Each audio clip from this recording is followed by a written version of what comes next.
Parents in Spencer, Iowa already know there's not enough childcare to go around. That's right. And the Spencer Economic Development Corporation and First Children's Finance released their child care market analysis, and it revealed a major shortage that's affecting Spencer's working families. Now, according to the report, there are 1,317 children in Spencer likely to need regulated child care, but there are only 737 spots available during the school year. Now, in the summer, that number drops to just 529.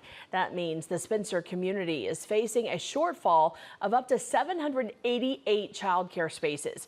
2/3 of parents surveyed said child care issues have affected their jobs, with many forced to leave work early or miss shifts. Employers are feeling the impact as well, reporting similar concerns with staffing and productivity.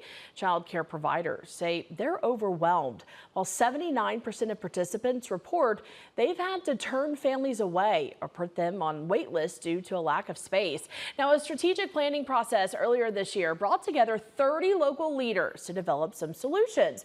The final phase of the project includes a financial model for a possible new child care center. That process is expected to wrap up in December. A link to the full report and strategic plan will be available within this story. You can find it on KTIV.com.